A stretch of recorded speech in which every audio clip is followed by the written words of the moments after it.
que é bom pra mim é onde eu quiser estar. A estrela ainda brilha, ela é quem vai me guiar.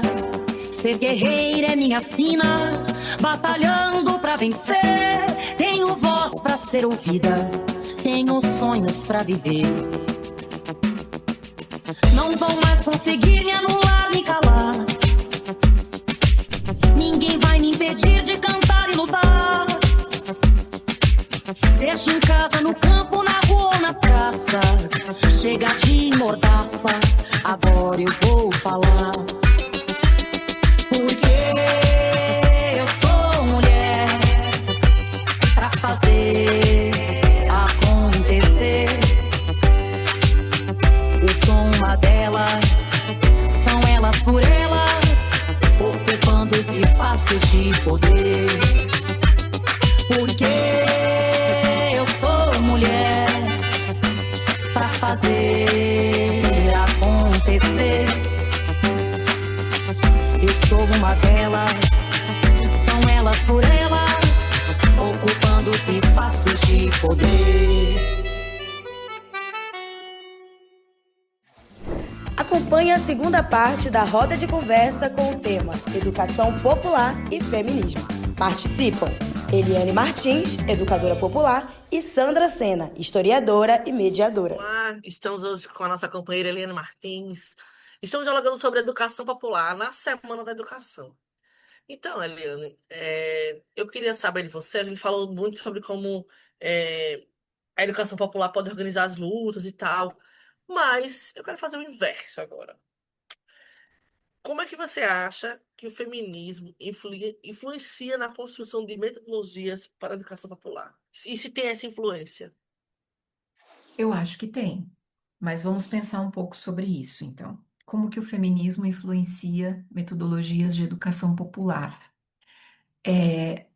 Eu penso que a primeira coisa que o feminismo faz é, de certo modo, pressionar a educação popular. Na verdade, pressionar o arcabouço de pensamento clássico da esquerda.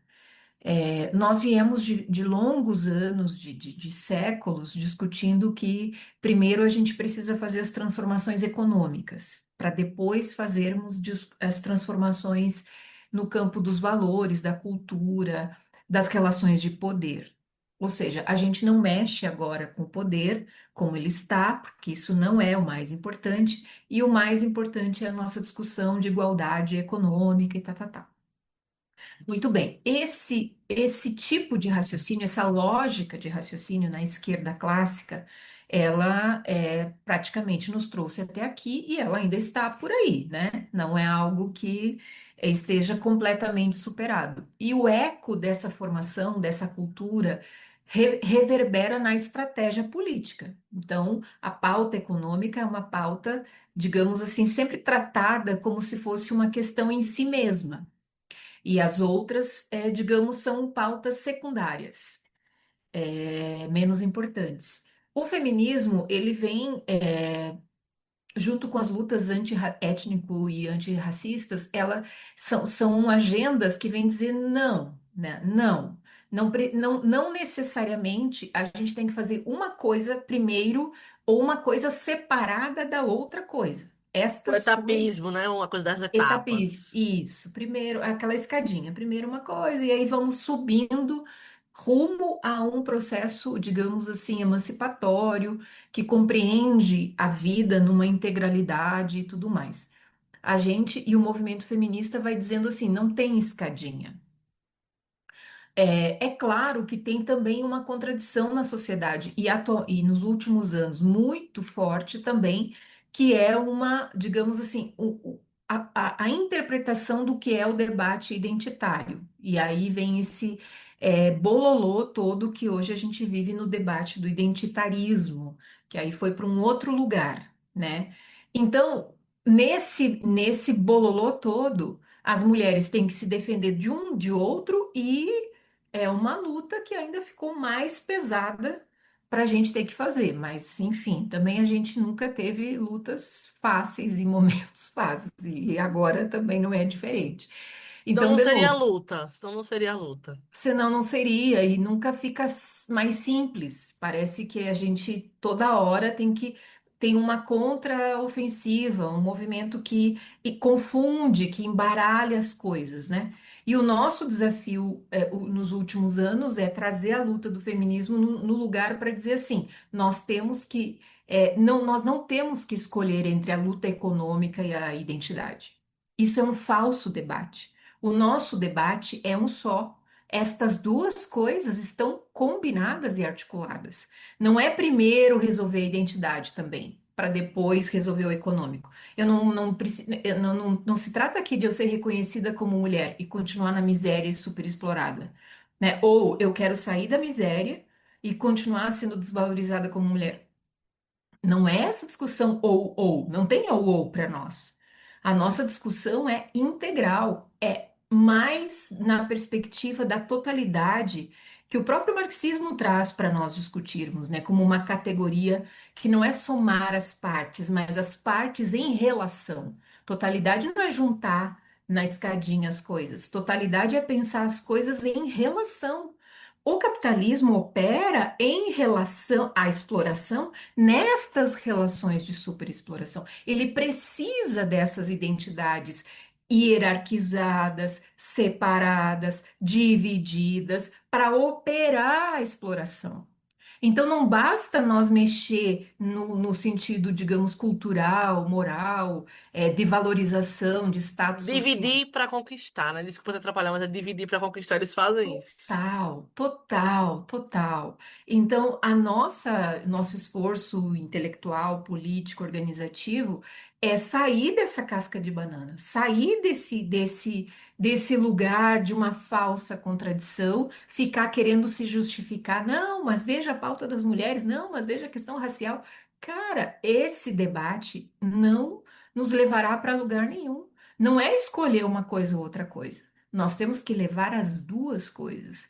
É reconhecimento e redistribuição, como diria também a nossa amiga Nancy Fraser, né? Não é uma escolha, porque é uma coisa que é outra coisa.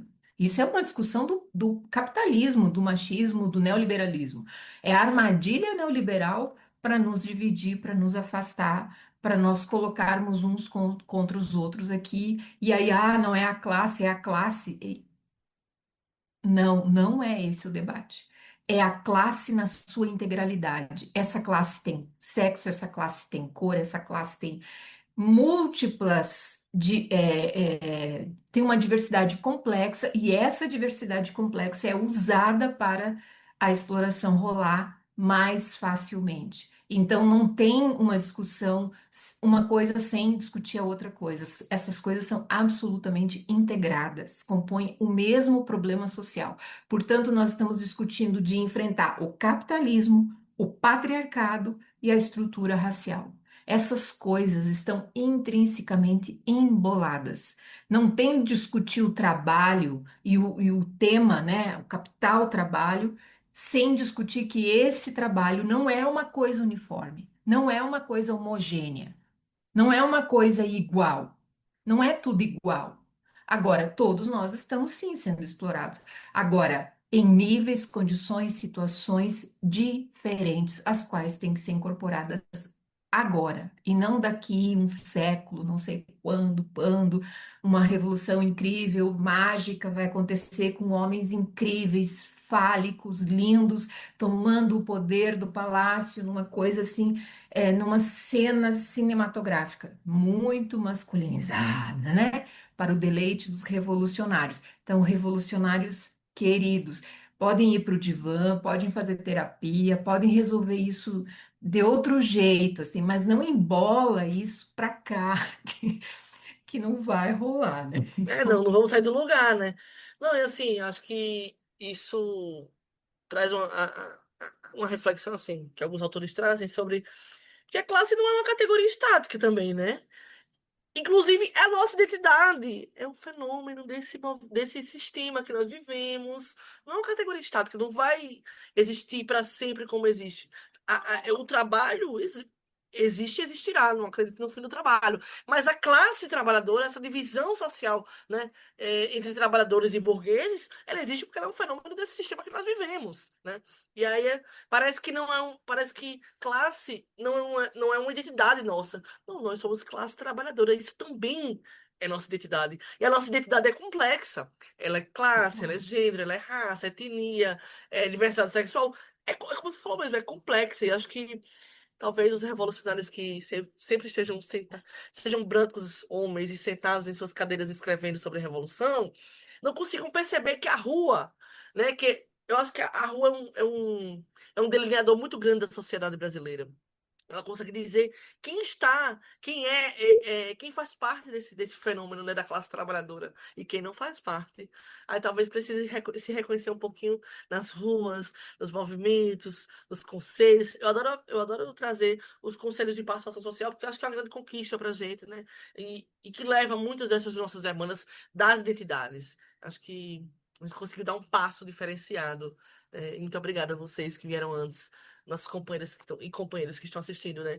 E que galgaram esse lugar para que a gente ocupasse esses conselhos de participação social e conseguisse se disputar a política institucional, que isso é muito importante para a gente. Mas voltando para o assunto da educação popular, que traz vários outros assuntos, né?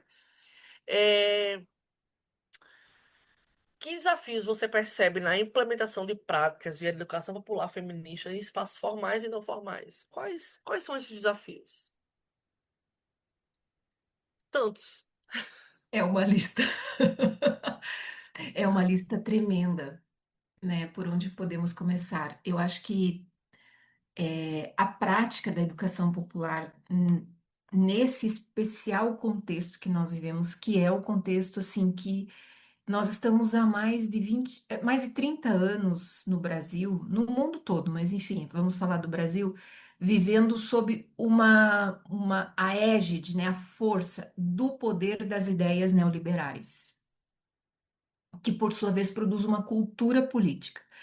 Nós, os nossos governos, né, petistas, todos eles foram grandes, assim, barreiras de contenção ao neoliberalismo mais brutal. Então, toda a onda de privatização, de esculacho da classe trabalhadora, retirada de direitos, nós estávamos ali com essa barreira de contenção. Tipo assim, vem aquela avalanche e a gente monta aquela que obviamente não segura tudo e, obviamente, não dá conta de as dimensões que isso impõe.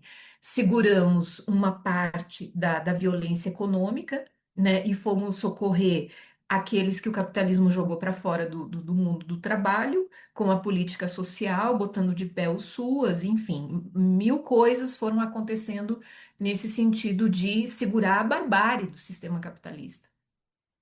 Porém, esse campo das ideias, esse campo do pensamento, eu acho que foi um dos lugares que a gente menos conseguiu segurar, sabe? Porque isso veio pelo clássico, né? Pelos meios de comunicação tradicionais, TVs, enfim, todos controlados pela grande burguesia. E aí somou as big techs, que aí é o grande capital e hoje grande inimigo não só da classe, da humanidade, do planeta Terra, né? Então, essas grandes máquinas, elas operaram todo esse campo de ideias, né, de que o trabalho é uma grande bobagem, no sentido assim do que era o século XX, né? Que nós viemos desse lugar, o PT vem desse lugar de valorização do trabalho, da carteira assinada, do trabalho formal, dos direitos trabalhistas, do status social que uma CLT dava a um trabalhador, e aqui leia-se o trabalhador no sentido especialmente masculino, né? Pelo menos dos anos 30 aos anos 80, o foco, né, desse trabalho, a industrialização, tudo isso era muito dirigido aos homens, né? Pais de família, provedores, né? Então é o cara que bota o salário dentro de casa e a mulher que segura o tchan da casa e tudo aquilo. Então, tudo isso também é importante a gente resgatar na história, para a gente também sacar que, bom, quando o capitalismo precisava desse modelo, ele validou esse tipo de trabalho. Quando o capitalismo vai para um lugar em que ele ganha mais força, ganha mais potência, ele ganha mais poder tanto econômico, ele ataca o mundo sindical, ataca as organizações. Essas organizações vão para a defensiva, né, segurando. Aí a gente já não está mais discutindo avanço nos direitos, a gente já está discutindo como não perder direitos. Quando a gente vai para esse lugar no jogo, em que a gente vai para o campo de defesa e o capitalismo pau, pau, pau, não dá trégua nunca, a gente vai vendo esses valores entrar na vida, na cabeça dos trabalhadores. Então, daqui a pouco, eu não vou para o sindicato, porque o sindicato é um bando de gente que não quer nada com nada, só estão lá, cuidando de si mesmo, que é o discurso do patrão. Eu não vou para esses negócios de associação, partido e não sei o que, isso tudo é uma grande perda de tempo, porque o tempo é dinheiro, e então eu tenho que cuidar da minha carreira, do meu crescimento da minha qualificação, aí não tem mais fim, a qualificação também agora, então é uma coisa ininterrupta. Você tem que saber mais, mais, mais, mais, fazer mais, entender mais, porque você é multiprofissional, multiqualificado e vai por aí tudo. Então os trabalhadores vão se afastando uns dos outros.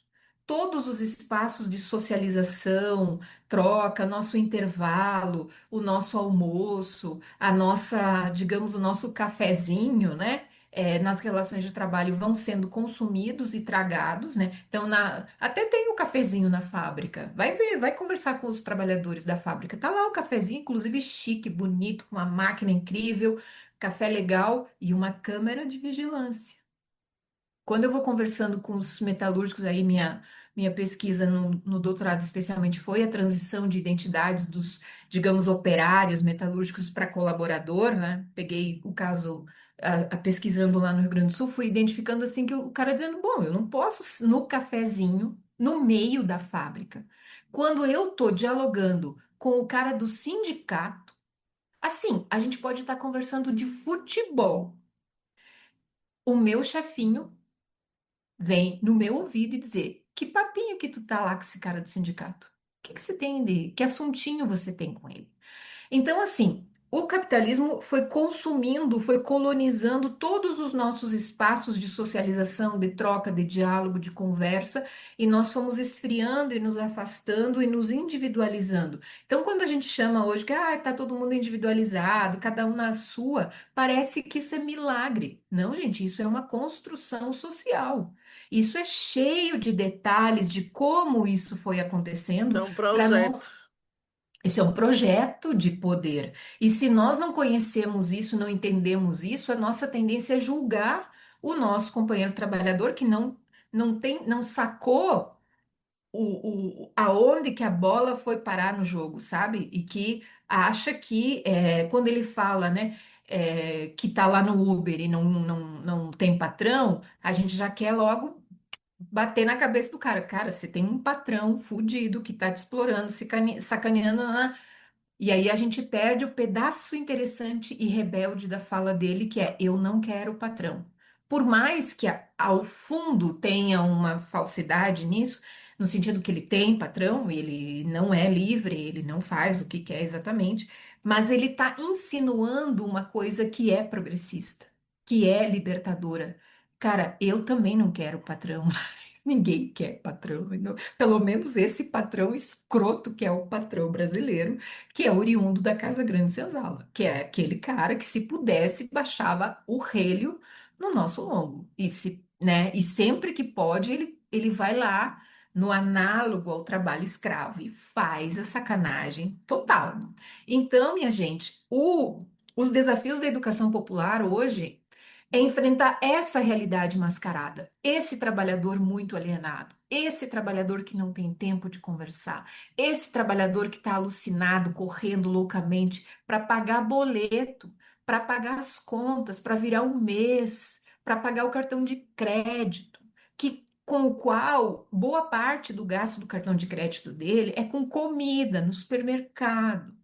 Então, é esse ser humano atordoado, alucinado, que nos métodos mais, né, clássicos da educação popular, para trabalhar com esse sujeito, eu preciso minimamente de tempo e espaço, porque eu preciso conversar sobre a realidade, eu preciso problematizar a realidade, eu preciso refletir sobre o mundo.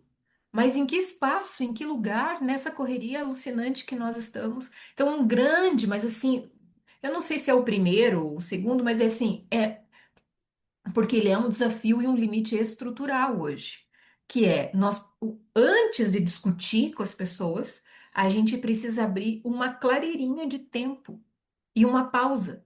Então, para rolar a educação popular, antes ainda, a gente precisa abrir pausas na vida na vida das pessoas, e é uma pausa minimamente assim acolhedora e com alguma abertura para você pensar sobre o mundo, porque pensar sobre o mundo está muito difícil e pesado, porque pensar, cara, hoje e olhar essa realidade é quase desesperador. Então é meio que assim, deixa rolar.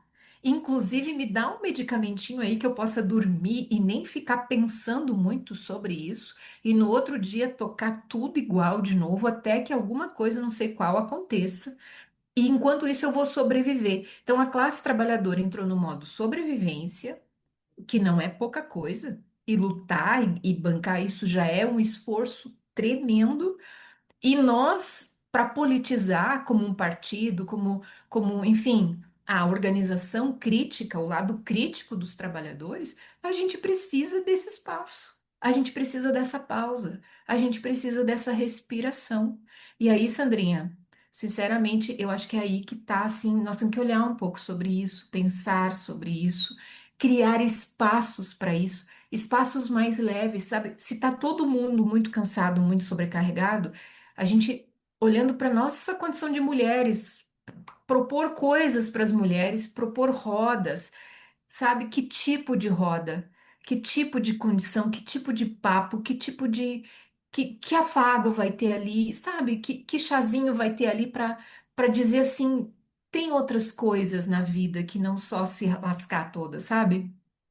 Que cuidados, que gestos de humanidade, de humanização que nós precisamos incorporar no nosso trabalho. E aí eu quero dizer que a educação popular precisa ser precedida, talvez, de um tempo para cuidado, para acolhimento, para escuta, para assim, cara, vamos se abraçar aqui, vamos olhar assim com mais Vamos se generosidade abraçar. Isso é muito importante, Eliane. para Parece isso que a gente tudo. perdeu isso, né? Do abraço, do afeto. É. E aí vamos entrar no papo, e aí vamos discutir política. Mas assim, eu tô sentindo que entrar direto na política, entrar direto assim a frio no rolê do debate político, tá difícil. E é isso nós como educadoras, educadores populares e formadores, enfim, também estou aqui nessa missão, também contribuindo com a Fundação Perseu Abramo, já contribuí com a escola do PT.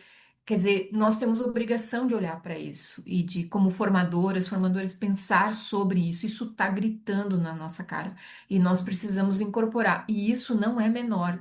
Tipo assim, não é perda de tempo. Ah, tá ali enrolando. Já tinha que entrar no assunto. Sabe? Eu tô provocando para a gente pensar um Não, eu pouquinho acho que acontece pior. Eu acho que acontece assim, não, eu sei que vai rolar a dinâmica de acolhimento no começo, então eu vou chegar depois. Acho que acontece isso, assim. também. E quando você traz a coisa do. As pessoas estão tomando remédio pra dormir, eu fiquei aqui pensando, né? Não só pra dormir, pra acordar, pra ter o foco. A indústria farmacêutica está ganhando com a nossa sobrevivência. O nome disso é. Agora surgiu uma coisa assim, tipo, ai, não conversa com. Eu vi um vídeo esses dias de uma mulher muito interessante, uma médica preta, ela é do norte. E ela falou que tem gente que diz assim, ah, eu não converso com quem não faz terapia. Porque tem muitas pessoas que falam isso, né? Só conversa com terapeutizado. Cara, as pessoas têm sim o direito de fazer terapia, tem que ter o direito de fazer terapia, mas tem gente que não tem condições. E quem não tem condições, eu não vou conversar, eu não vou trazer para a luta coletiva, eu vou deixar a pessoa só no sofrimento. E aí é isso, se ela não tem esse espaço de acolhimento, ela também não vai querer fazer parte. Porque o sofrimento, pelo sofrimento, ela já tem, todos os dias, né? E acho que as mulheres estão muito mais é muito mais profundo o lugar das mulheres nesse lugar, né? Porque, enfim, é a tripla jornada de trabalho. Além, tem milhões de coisas, assim, não é só o trabalho em si, né? É Tem. o nosso próprio corpo no mundo sendo violentado todos os instantes. Todos os instantes. Seja fisicamente, psicologicamente, moralmente, né? Acho que, enfim. Aí você traz várias coisas muito interessantes sobre isso. Mas, como a nossa roda não é eterna, e para finalizar. Preciso fazer uma questão final, né? É, para você, qual mensagem você deixaria para outras mulheres que desejam atuar na educação popular e na construção de um feminismo coletivo, transformador, antirracista? Qual mensagem? Bom, primeiro eu diria assim que esse lugar da educação popular e de nós feministas militantes, nesse lugar assim, e é uma coisa que venho eu tentando aprender e tentando usar isso para mim mesma. É assim, um exercício constante de se livrar de culpas. Todas nós estamos atrasadas, no sentido atrasadas, assim, temos mais coisas para fazer do que efetivamente temos condições objetivas, físicas, humanas de fazê-las. E não é porque a gente é desorganizada, procrastinadoras ou coisa do tipo. É porque a gente também vive nesse sistema, gente. O sistema é para todo mundo. Não existe essa, eu vou viver nas montanhas, né? De, sei lá. Uma que não temos recursos para isso, né? A gente não existe, nossas vidas são vidas de trabalhadoras. Se eu não trabalhar, se eu não fazer os meus corres, como diz a garotada, eu não vou pagar minhas contas no final do mês. Então, assim, eu sou classe trabalhadora, você é classe trabalhadora, somos classe trabalhadora. Nós precisamos viver, somos mediadas por esse mundo do trabalho. Esse mundo do trabalho é esse mundo que está aí. Então, ele nos sufoca, nos leva a um processo, em geral, de medicalização dos problemas sociais, isso que a gente estava falando agora, e culpabilizações, eu deveria ter feito e não fiz, eu queria ter ido e não fui, eu marquei essa reunião e disse que ia dar um jeito, mas não consegui chegar. Eu me inscrevi nesse curso da Fundação Perseu Abramo online e não fui em nenhuma aula. Enfim, a gente está cheias disso. E obviamente que o caminho que o sistema nos provoca é se culpabilize, o problema é seu, individual. Então, isso é um convite para a gente se pensar e um convite para a gente pensar como que é mesmo a gente ter uma militância saudável, uma militância engajada, uma militância bonita, uma militância que respira no sentido assim de, cara, é legal, é bom ser militante, isso aqui é uma opção de vida, isso aqui não é uma tortura, um sacrifício, ai que saco, mais uma reunião, mais não sei o quê. Não, a gente escolheu isso aqui para viver, isso aqui não é um fardo. Porém, quando a gente não fala muito sobre isso, quando a gente não fala sobre como é ser militante nesse tempo histórico, como é ser militante nessa conjuntura, como é ser feminista nesse contexto em que o lugar do machismo vai se transformando também, então a gente também tem que ir analisando, quer dizer, aquela luta que era das nossas companheiras, as quais nós agradecemos profundamente que nos trouxeram até aqui, que era disputar uma cadeira para sentar na direção do lugar, do partido, do sindicato, essa luta foi vencida e satisfatoriamente, com louvores. A questão agora é a qualidade desse espaço, porque o método de condução desse espaço é o mesmo, é um método patriarcal, vertical, autoritário, centralizador. Não tem cooperação, não tem colaboração, não produz uma inteligência coletiva, fica sempre atrás do bam, bam, bam do momento. Enfim, a inteligência coletiva, que é a nossa, e aí eu estou provocando a gente para pensar, né, sobre, no fundo, qual é mesmo, como é que a gente vai sistematizar o método de direção feminista, o método de direção das mulheres petistas feministas, o método de direção das mulheres de esquerda. Sabe? Nós vamos escrever sobre isso, gurias. Nós temos que botar no papel. Se não é vertical, como é que é? Se não é a bonita, a grandona, a fodona, como que é? Como que é no coletivo mesmo? Como que é construir a colaboração, a cooperação? Como que é mesmo trabalhar na diversidade? A Eliane é excelente num negócio, mas em outras coisas e é isso mesmo.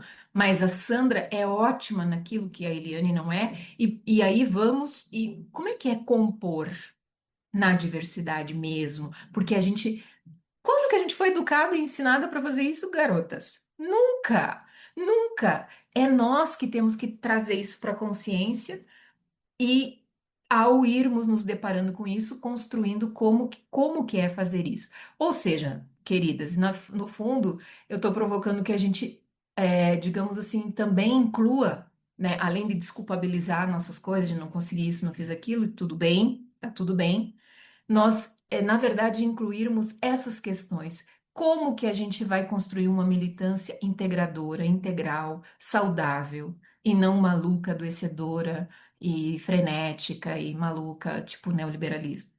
Como que é que nós vamos construir um método de direção com as características do feminismo?